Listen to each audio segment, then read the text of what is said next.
तीसरा वो सेवक है, वो गडेरिया। भले गडेरिया की तरह वो भी एक गडेरिया है। अपने धर्माध्यक्ष जो कि स्वयं गडेरिया है, उससे संयुक्त रहकर, न केवल उसकी अधीन रहकर, अधीनता की बात छोटा होता, उससे संयुक्त रहकर, उससे जुड़े रहकर अपने रेवड़ की देखभाल करना, संभालना, न कि अपने रेवड़ को कंट्रोल करना, न कि अपने रेवड़ को चलाना, उससे बढ़कर अपने रेवड़ की देखभाल करना का जिम्मेदारी अपनाता है। सेवक की तरह मैं सेवा कराने नहीं, लेकिन करने आया हूं। सेवक गुरु से बढ़कर नहीं हो सकता।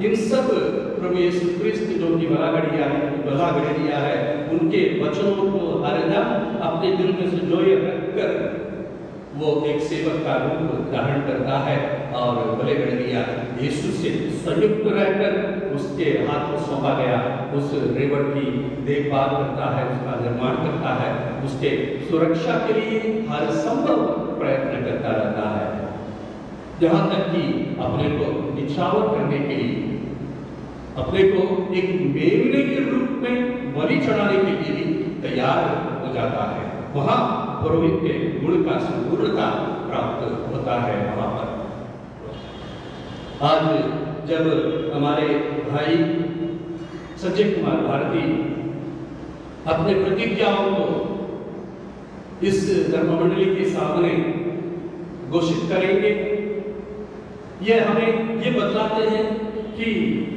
जी हाँ, मैं इन तात्पर्यों को, पुरोहिता के इस अर्थ को, पुरोहिता के इन पहलुओं को सोच विचार कर, समझ कर और ग्रहण कर मैं इस धर्ममंडली के सामने आया हूँ अपना प्रतिज्ञा घोषित करने के लिए, अपना समर्पण को जाहिर करने के लिए। तो जो प्रतिज्ञाएं ये घोषित करेंगे, ये प्रतिज्ञाएं भी इन 3 पहलुओं की ओर हमारा ध्यान आकर्षित करता है। प्रभु के वचन का प्रचार प्रसार करना,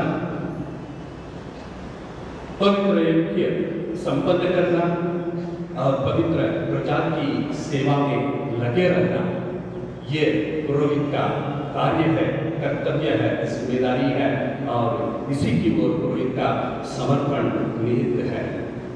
आज के तीनों पाठ पुरोहित के इन तीनों पहलुओं को हमारे सामने रखा।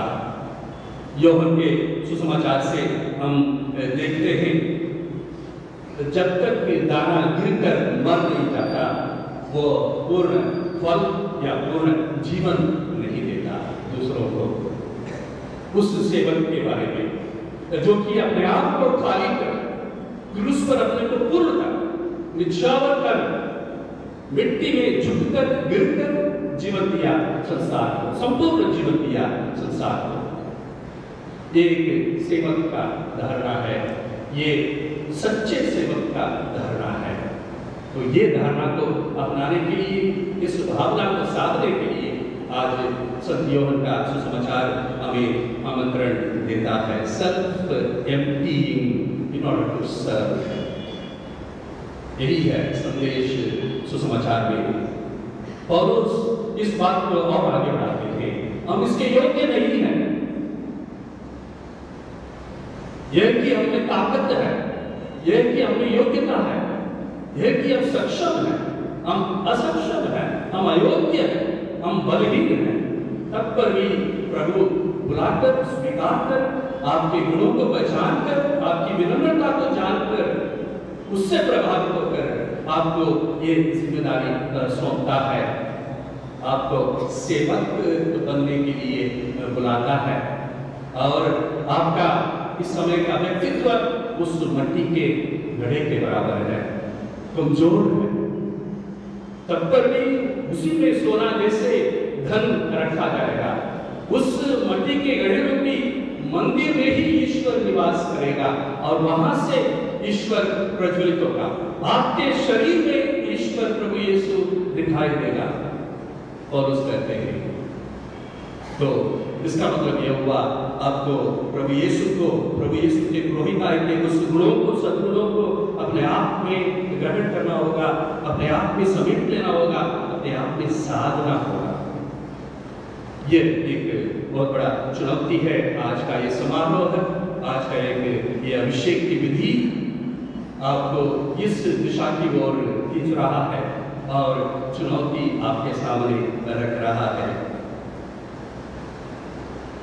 ईसायास इस पुरोहित का कार्य के बारे में, व्यक्तित्व के बारे में और उसके मिशन स्टेटमेंट के बारे में बहुत सुंदर ढंग से बतलाता है।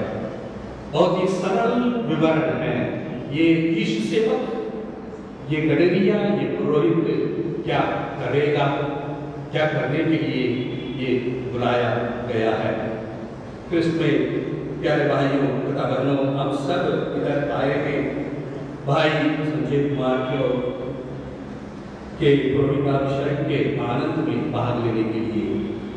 मैं विश्वास ये भी करता हूँ कि हम यहाँ पर आए हैं उनके लिए प्रार्थना करने के लिए, उनको आशीर्वाद देकर, उनको ये संदेश देने के लिए हम प्रभु के प्रजा आपके साथ जुड़े हुए हैं।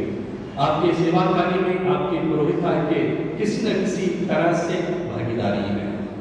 हम प्रार्थना द्वारा इनसे जुड़े रहेंगे, इनको प्रोत्साहन देकर इनसे जुड़े रहेंगे, इनके लिए एक आदर्श बनकर इनसे जुड़े रहेंगे, कभी इनके लिए दर्शक बनकर इनसे जुड़े रहेंगे, कभी इनके लिए भाई बनकर इनका साथ चलेंगे, कभी इनका वाहन बनकर इनको सहारा देंगे। ये आश्वासन भाई संजय कुमार को देने के लिए हम यहाँ पर आए हैं। मैं विश्वास करता हूँ पुरोहित भाई चुम्बन देकर, शांति का अभिवादन देकर इन्हें स्वीकार करेंगे। वो शबाशी का अभिवादन नहीं, ये वो क्रिया है जहां सभी पुरोहित भाई इस नए पुरोहित से कहेंगे, हम आपके जीवन में आपके साथ साथ हैं, आपके कष्टों में, आपके संदेहों में और आपके कंफ्यूजन में और आपकी भलाई में, आपके आनंद में हम सहभागी हैं। हम आपके साथ चलेंगे, हम आपको स्वीकार करते हुए आपके साथ चलेंगे। जितना प्रभु यीशु इनसे कहेंगे उतना सभी पुरोहित भाई इनसे कहेंगे उस अभिवादन के क्रिया द्वारा। हम आपके लिए प्रार्थना करें और संजय कुमार भारती भाई से हमारा निवेदन है कि आप इस समारोह के दौरान ये आश्वासन पा लीजिए कि आप एक कलीसिया का भार अपने कंधे पर उठा रहे हैं, आप अकेले नहीं हैं। सारी कलीसिया आपके साथ है, धर्मप्राण की कलीसिया आपके साथ है, आपके सभी पुरोहित भाई आपके साथ हैं, आपके लिए सदा प्रार्थना करते रहेंगे। पवित्र आत्मा आप में निवास करें। प्रभु यीशु क्रिस्त का जो कि महापुरोहित थे, अति पवित्र पुरोहित थे, उनका आदर्श सदा आपके सामने रहे। हर दिन जो आप प्रारंभ करेंगे सूर्य उगते ही, वो आपके लिए एक नया दिन हो, आपके लिए वो पहला दिन हो जब आपने पुरोहिताई संस्कार ग्रहण किया। इस तरह आप जीवन बिताएंगे, आप प्रभु के वचन में पक्के बनेंगे, संस्कार में आप कमांड रखेंगे और आत्मा के अधिक निकट रहकर, आत्मा से संचालित होकर अपने पुरोहिताई जीवन को आप व्यक्त करेंगे, निभाएंगे, संपन्न करेंगे। यही हमारी कामना है, ये हमारा प्रार्थना है और ईश्वर से हम इस विधि द्वारा यही प्रार्थना और ये आशीर्वाद मांगेंगे। पिता, पुत्र और पवित्र आत्मा के नाम पर आमीन।